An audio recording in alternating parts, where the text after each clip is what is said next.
আসসালামু আলাইকুম। আমাদের সাইডে অনেকজনের ভিতরে একজন মানুষ আছে যিনি মেয়েদের থেকেও বেশি আচার পছন্দ করে। এটা হচ্ছে কি এই ভাইয়া, কেমন আছো? আছি, ভালো ভালো আছেন? হ্যাঁ ভালো আছি। তুমি সারাদিন আচার খাও, আমি বুঝলাম না। আমার ভালো লাগে, ডেলি 20-30টা লাগে এরকম আচার। ওরে বাপ রে, 20-30টা?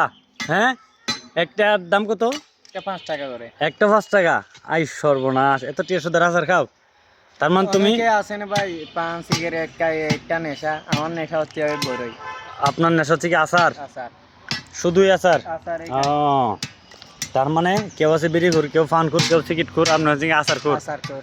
আই সর্বনাশ, এই চেহারাটা দেখে রাখেন, এটা নাকি আচার ঘুর। আই সর্বনাশ, কি আসি দেখছেন, কিউট আসি।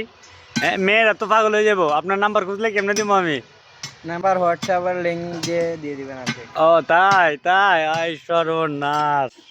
ঠিক আছে ভাই, তাহলে তাহলে তুমি তো কোনো গার্লফ্রেন্ড টার্লফ্রেন্ড তো নাই এখনো, দেখতে পারতেছেন? এই দেখেন চেহারাটা, দেখেন কি কিউট ছেলে, কিন্তু এখনো বেচারার কোনো গার্লফ্রেন্ড নাই, কিছু নাই। লাইফে ফার্স্ট টাইম একটা সম্পর্ক করতে চাচ্ছে। যদি আপনারা একটু থাকেন তাহলে অবশ্যই জানাবেন।